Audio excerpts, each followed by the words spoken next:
Today on the show, I have the pleasure of chatting with John Ostenson. Now, John is a top 1% national franchisee broker, investor, author, and international speaker specializing in the area he has coined non-food franchising. Very, very interesting. We're going to talk to him today about that. Now, he has served as a president of an Inc. 500 franchise system, and now as a multi-brand franchisee himself, he's also uniquely positioned to educate others about franchising, choosing the right franchise brand to select, and he also serves as a CEO of Frand Bridge Consulting and has helped thousands of entrepreneurs and investors explore business ownership and investment opportunities through the world of franchising, which is on this show. We don't talk a lot about franchising. We talk more about the real estate side, but really, really pumped and excited to have him on the show today to share his incredible knowledge and his insight about this real niche in the business.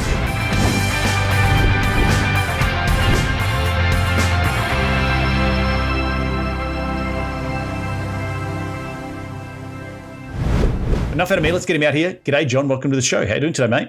Hey, Reed. Appreciate you having me. Love the show and looking forward to our conversation. Mate, my pleasure from having you. You're dialing in from Atlanta, Georgia. How's the weather out there today? Oh, it's absolutely beautiful. So, we've had a rocky winter, but in relative terms, but today is sunny in the mid 60s, so cannot complain. Awesome stuff. Well, look, mate, I like to start the show with every question. Can you rewind the clock and tell me how you made your first ever dollar as a kid? First ever dollar was mowing grass. And, back in the day, this was when inflation wasn't running rampant. It was probably getting paid between $10 and $20 a yard. And I got as many of those in every week as I could. And, eventually built up a little nest egg that I lost during the dot-com bubble. So that kind of dates me. I was in college. We thought the stock market could only go up. And then later lost some money in this 07, 08 real estate bust. And, learned that what goes up can go down. But still, I think losing the lawn mowing money was the hardest lesson, and it's taught me a lot of investment lessons I go back to. Nice. To walk us through the background of where you've come from and how you've stumbled into this world of franchisee. Yeah, like so many of your listeners, spent a good bit of my career in the corporate world, and it was privileged to rise in the ranks, and got my MBA and kind of did the corporate path, and could have stayed there forever, but like so many others, I had that entrepreneurial itch and finally chose to scratch it at the age of 37. And so, stepped away from the public company world and kind of sidestepped into franchising. Had the opportunity to come in and serve as president of Shelf Genie Franchise System, which was a large national growing franchise system all across North America, and had the opportunity to support our franchise owners day in, day out. And for me, it was that light bulb moment of, hey, there are other paths within franchising to business ownership. And, I just saw this sea of owners across North America with all different types of diverse backgrounds doing very well. And they were doing life on their terms. And so, fast forward, I partnered with the founder of Shelf Genie. We spun off. We've invested in franchises as franchisees ourselves. I've had other business partners. We've invested in franchises.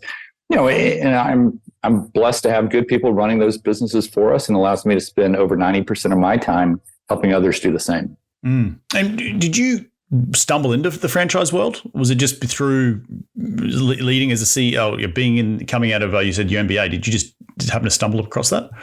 No, so I spent many years in the corporate world. Carter's and Oshkosh B'gosh, largest children's apparel company in the world, based here in Atlanta. So I never thought I'd be in the children's apparel industry, selling to Costco and TJ Maxx and Marshalls and Macy's. But then, also never thought I'd be in franchising. It just wasn't on my radar. And what I find, Reed, is, well, first I'll say over 75% of our clients also invest in real estate. So there's a whole lot of synergy between franchising and real estate investing. I personally have single family homes, that I invest in. So, and do a lot of real estate lending myself on the side from a more passive standpoint. What we find is a lot of people out there have this view of multiple cash flows. In some cases you're a little more active, in some cases more passive, but it's this desire to have a diversified portfolio. And, we all know stock markets all over the place. Interest rates are high. Only so many good real estate deals. I mean, you do an outstanding job. I get all of your emails of what you're uncovering. But people are looking for other opportunities outside of crypto and baseball cards. So, once the light bulb goes on, they realize there's other ways to get into business ownership, and just the benefits and the tax benefits around it. They're all ears. And so we love educating and being able to help people. franchising, let's just talk about that for 30 seconds. Maybe define what that might be. And it's a dumb question, but it's just, we're breaking it down for people who may not understand it. And then talk a little bit about the non-food, because I think you see the McDonald's, you see the Red Roosters, you see the Hungry Jacks, you see the food element of it, but you're in the non-food section. So also talk us a little bit about that as well. Yeah, at its core, a franchise is three things. It's a shared brand. It is some sort of support coming from that home office or corporate entity to a more local presence to a franchisee. And then it's some sort of compensation from that franchisee going back to the home office for support that. So in some cases, you have businesses operating as franchises that don't know it, but franchising, it's regulated by the Federal Trade Commission. You have to cross your T's, dot your I's as a franchise business. What I found, again, is a lot of times people think franchising, they think fast food, yet there's this whole other world of opportunities. And what that looks like, broadly speaking, there's about 4,000 franchise brands in the U.S. Roughly half of those are in food. You've got some that are in lodging or hotels. That's also a sector that I just see as a different animal. And we love the people that choose to go into food. We certainly need them and we appreciate them. But my humble belief, Reed, is there are easier ways to make money. And that's what most of our clients see as well. And I'm happy to get into the reasons why. But where we see people gravitating right now, it's things like home and property services, what I would call boring, non-sexy businesses. It's things like gutters and insulation and dumpsters and concrete paving, these cash flowing, Amazon resistant, in some cases recession resistant or COVID resistant, very scalable businesses. That's where we see doctors and lawyers and current business owners and corporate executives with no background in that space put their business owner hat on and say, wait a minute, there's a very fragmented industry. If I come in and bring a white collar approach to a blue collar industry, there's opportunity. So we see that segment. I'd say health and wellness is another very popular one. I do think within that umbrella, fitness is a little bit crowded, though there are some concepts I like. We're still doing a lot of oil changes. Still a very, I know in Los Angeles where you are, there's probably not as much opportunity in the oil change industry, but across the country, there's a long road ahead for the oil change industry. So it's tapping into markets that are underserved, strategically. We've all been talking about a recession for the past 10 years. What if it actually does materialize and the economy goes downhill a little bit? Some say it may in the back half of the year. What kind of business do you want to be invested in? This is a common conversation we have with our clients. And I always go back to what will you continue to spend on regardless of the economy? It's the things you care about, your kids, your pets, your aging parents. And so I think businesses that cater to those sectors, that cater to your home, cater to your health, those are the ones that are going to continue to do well regardless. So that's where we're spending most of our time and our clients' time these days. Interesting when you say pets and elderly and all that sort of stuff. Do you look at specific businesses? Are you helping the business franchise, or are you helping identify businesses that have already franchised, in past tense, to then identify for your investors opportunities to go and buy one of their franchisees? Yeah. Where are you in the spectrum? The latter is our core business. So we are the matchmakers, executive recruiters, if you will. And what's great is the way the model is set up is our clients never pay us a fee. We're funded by the franchise brands, much like an executive search model. And so I've been blessed. I do more deals than anyone else in the country in franchise consulting. And, we're just able to help a lot of people every year. And we're affiliated with the largest brokerage in North America. We work with over 600 different franchise companies across North America. And, of those at any given time, I'd say there's probably 50 or 60 that I would hold up and say, these are the best of the best, where you've got the franchisors with the leadership experience and the track record. You've got a competitive advantage within a given industry. You've got that financial model that really delivers a high return. And then we look at what's resonating with clients of ours. I mean, because we do more deals than anyone else, we're able to see at the tip of the spear on the ground, what is resonating with different types of backgrounds and why is it resonating? So we bring all that collective context into our client's situation, and then I help them identify, here are the top 10 or so opportunities in your market for consideration. And then we work with them to kind of narrow those down and walk through the process of exploring them. Right. And so now where my question's going, so when you identify those brands, the pets, the mobile home services, is there a criteria that you look for in order to then on-sell it to your investors that want to get into to the business? Yeah, absolutely. And it'd be the criteria I just shared, the franchisor, the financial model, the competitive advantages. And so while we work with hundreds of businesses, I have having been a franchisor myself and a franchisee, I've got some pretty strict criteria that I use to then narrow it down even further to my clients. And we look at what's available in their market. We look at the type of role that they want to play. About 1/3 of our clients will jump in as an owner operator where they run the day-to-day operation. About 2/3 are doing it through a semi-passive executive model. Now, I never want to sugarcoat it, Reed, and say it's easy, but it is very doable. And we have a lot of client case studies to prove it out, including my own. But that's where franchising, you've got that franchisor that's almost like a business partner to you as the owner. So if you hire a manager to run the day-to-day operations, the buck still stops with you as the owner. However, that manager can go to the franchisor for all their technical needs. And it really serves as a great resource to kind of take some of that day-to-day burden off of your plate. Yeah, and it brings up a good point because there'll be so many people out there who want to dip their toe in the business world. And so you mentioned the 1/3 goes into the owner operator. Of that 1/3, are you seeing, I don't want to say, do you do anything to prep them in regards to this is going to be a different, if you're coming from a doctor or a lawyer or, a different type of world, a white collar job into these more blue collar environments, like you got to be, there's different things you have to put, be prepared for. So are you seeing is there any failure rate? Is there any, oh my gosh, this is way too hard and I don't want to do it. Thus we go down the other route, which is the executive model route? Of all the clients we've worked with, there's only one that I know of that's no longer still in business, and there's kind of an explanation around it, which I'm happy to go down that path. But no, we've had tremendous success, and we see where I get my validation is when clients come back and buy additional locations 6 months down the road, 12 months down the road, or where they come back. I've got multiple clients, that have come back and bought additional franchise opportunities, additional brands, kind of built out this portfolio. An example of that would be Nathan Bocock, a client of mine over in South Carolina that's become a dear friend. Nathan's the largest franchisee of 2 Men in a Truck moving service, operates in about 10 markets, only 40 years old, does about $30 million a year. And I don't think he'd mind me sharing that.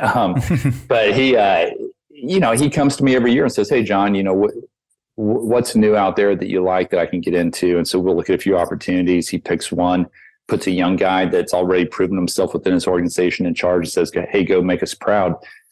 Every time we've done that, he's come back and bought additional locations within that first year. And so just had a tremendous success record. And we have multiple stories like that of how you can build out this portfolio that complements, your real estate. I mean, in a lot of cases, these property services, home services that I'm talking about, can correlate directly with real estate investing. If you have a portfolio of single family homes, let's say, in some cases, we've got real estate brokers that are clients of ours that will buy a property management franchise to kind of complement their business. So in some cases, they're looking to diversify. In some cases, they're looking to more, really kind of synergize with what they have going. What's the average type of buy-in of a franchisee, and how are they protected, and what assets are they buying besides just the brand?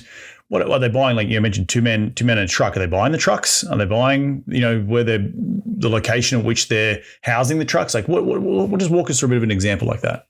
Yeah, absolutely. So I'd say, we're doing $1 million deals, but probably 75% of our placements right now are between $150,000 and $300,000. Wow. From an all-in investment standpoint, that's your franchise fee, startup cost, working capital. And what you're buying, I think in food, the brand is extremely important, but in some of these other industries, it's all those other things that are more important than the brand. I think about the insulation industry. I mentioned that one, $53 billion industry just in the US, residential and commercial. Most of your listeners probably couldn't name one insulation company. That's not, and yet this fragmented space. You're able to come in with a white collar approach to the blue collar industry. And you come in with better marketing, better systems, call center answering the phone on the back ends. And so from a franchisor standpoint, what the value that they're providing, and I always tell my clients, hey, let's make sure that we're asking all those questions along the way and make sure you're getting the bang for the buck. But it's, it's the fact that they're helping you start on third base. They've been there, they've proven it out. They know what marketing works best. They don't have to optimize yours because it's already been optimized. They're working off of large data sets, and they're typically running a lot of that digital marketing for you. All the training, if you have run the business with a manager, send that manager off to the franchisor to be trained. You don't have to train them. They've got vendor agreements oftentimes with service providers, or whether it be procuring the vehicles at a discounted rate and getting the wrapping on them, let's say. And so in addition to all this, there's value in that community of franchisees. You've got the coach on the sidelines in the franchisor. We also have a group of other owners that are living the same thing day in, day out. You're exchanging best practices, constantly. And, when you think about exiting the business down the road, oftentimes, like, I own a driveway company franchise. Well, we acquired 2 other franchisees that were in our market as well. And so gave them an exit, allowed us to expand our footprint. So it does create some natural synergies around exits. And there was an interesting study that was done recently by a third party where they looked at 2,000 transactions of franchise and non-franchise businesses in like-kind industries over a 10-year period. What they found was franchise businesses traded and had an exit multiple 1.5 times non-franchised. So what I love about business ownership and franchising is you're building a cash flow, you're building a business with good exit value down the road. Of course, you're able to write off expenses along the way. So it's kind of this trifecta effect, if you will. What's the sort of ROI on a $300,000 investment over, and what's the sort of length of time at which you want to see or your franchisees hold these businesses for? Yeah, it really varies on the hold time. I mean, some will hold it for a few years, some will hold it for many years. It's really across the board. But I'll just point to it, and I'm kind of staying on these property services ones just because I've seen probably the most interest. We have some real estate clients that are really involved in the commercial space or in retail, and they want to. There's some different strategies we deploy, but kind of sticking on where we've seen the majority of them go into these property services. We had 7 clients buy into a gutter business last year. These are gutter installs. $6 billion industry, again, very fragmented space. For an all-in investment of around $250, and that includes working capital. Their average franchisee across their systems doing $1.7 million in revenue a year. The prior year, they were doing $1.2 million. So you're seeing some good system-wide growth. And not every franchise system in property services is quite that profitable level, but I just want to give an example here. So 1.7, they're netting 29% to the bottom line. So call it 30%, roughly, just under 600,000.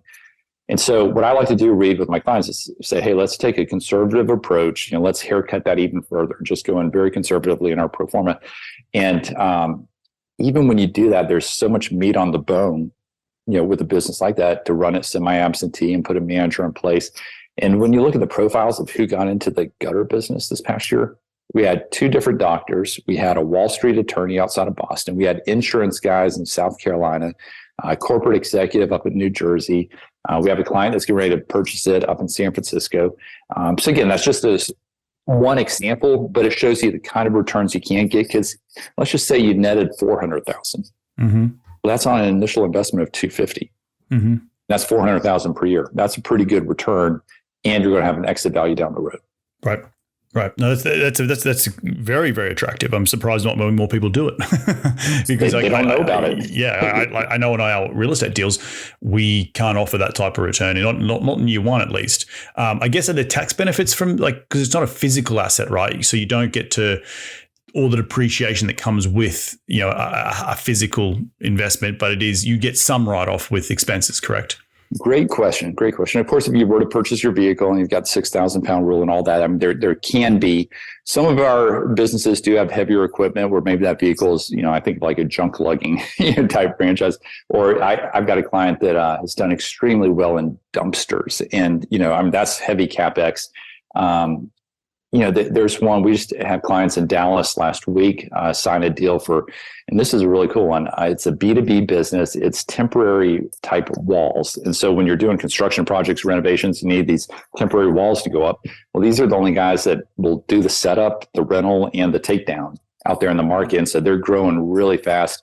It's just those niches. I mean, riches in the niches, that's another business with very similar financials to the gutter business, but that's one where you would be able to, I'm not a tax accountant, but my understanding is, be able to write off these walls, and the walls pay for themselves after 70 days of use. Right. So you kind of build up this inventory and then you can keep deploying it. No, well, the other question I have for you, which is just as a curiosity thing, do you see many people in these niches go and then say, I don't want to be a franchisee anymore. I can actually do this better and create competition?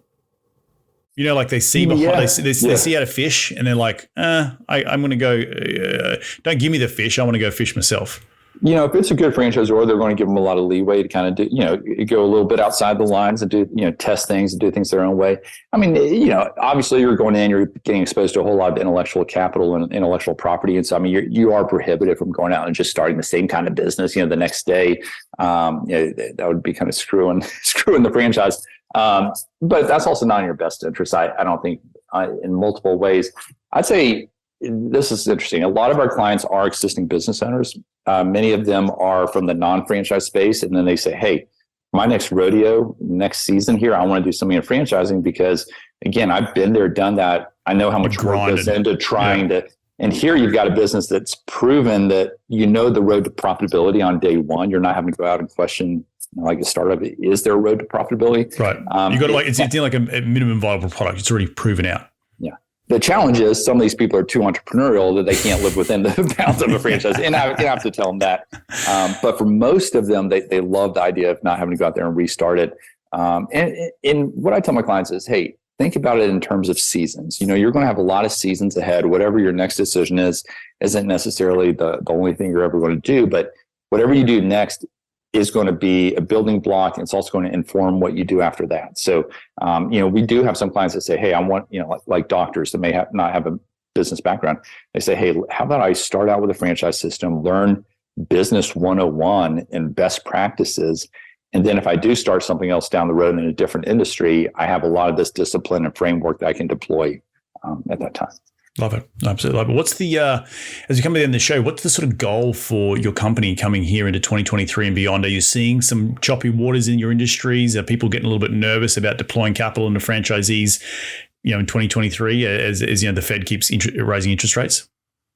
Great question. So, and I go to all the financial presentations and follow the talking heads. I'm kind of, I think we're all talking about a category 1 recession in the back half of the year, not category 5, but category 1.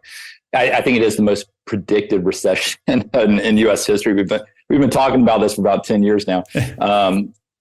That being said, I would have anticipated maybe a little bit more, questioning, but I really haven't seen it so far on the ground level. And again, I think there's so much cash on the sidelines, and I know you see this as well. And when you have inflation, people, it is kind of burning a hole in people's pocket that they need to deploy it somehow. And when they play the long game and think ahead, and maybe we go through a small recession, but then we're going to come out on the other side, how do you put that money to work? How do you position yourselves now in light of where you want to be down the road? So I've actually been pleasantly surprised. I really haven't seen a lot of concern out there. And I think in most local markets, people are still, nearly every client I talk to say, hey, my market's growing. People are moving in. I don't know where all these people are moving from. Maybe, you believe it's New York and California, like they say on the news, but we're doing so much business in Southern California and in Long Island and Manhattan. We're not seeing it. Right. No, it's incredible. It's the resilience of the U.S. economy, I think, and you can't poo-poo that at all. And I think it's such a big beast. It's the number one economy in the globe. So it's so interesting. I could talk to you for days and days and days. There's one. I've always had this thing. I'm a structural engineer, right?